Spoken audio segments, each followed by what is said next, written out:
Good evening to all. IRIA പിന്നെ ഞാനും കൂടി ഭാഗമായ അമ്മ അസോസിയേഷന്റെയും സ്വസ്തി ഫൗണ്ടേഷന്റെയും ഈ ഒരു ഇനിഷ്യേറ്റീവിൽ ഒരുപാട് അഭിമാനം കൊള്ളുന്നു.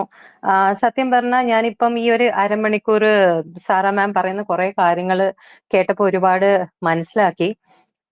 ഞാൻ തന്നെ ഈ പറയുന്ന പോലെ എന്നോട് ബന്ധപ്പെട്ട കുറച്ച് ആളുകൾ ബ്രസ്റ്റ് ക്യാൻസറും അല്ലാതെ ക്യാൻസറുമായിട്ടുള്ള സർവൈവേഴ്സ് ഉള്ള ഒരു ഫാമിലിയാണ്. അപ്പോൾ അവര് കടന്നുപോയ ഓരോ നിമിഷങ്ങളും നേരിട്ട് അനുഭവിച്ചറിയാനും, അതായത് ശാരീരിക മാനസികമായ എന്തെല്ലാം ബുദ്ധിമുട്ടുകളും അവരും അവരോട് ചുറ്റും നിൽക്കുന്ന ആളുകൾ അനുഭവിക്കുന്നത് നേരിട്ട് കണ്ടറിഞ്ഞ ഒരു വ്യക്തി എന്ന നിലയിൽ തീർച്ചയായിട്ടും ഇങ്ങനെ ഒരു ഇനിഷ്യേറ്റീവിൽ പങ്കെടുക്കാൻ പറ്റിയതിൽ ഒരുപാട് സന്തോഷമുണ്ട്. ഇനിയും നമുക്ക് ഈ പറയുന്ന പോലെ അവയർനെസ് വേണം.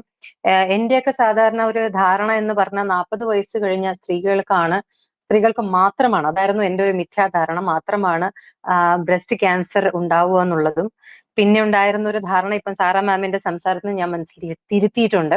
അതായത് ഒരു ബ്രസ്റ്റ് ക്യാൻസർ സർവൈവറിന് നാളെ ഒരു അമ്മയാവാനുള്ള അവസരം കൂടി ഉണ്ട് എന്നുള്ളൊരു തിരിച്ചറിവ്.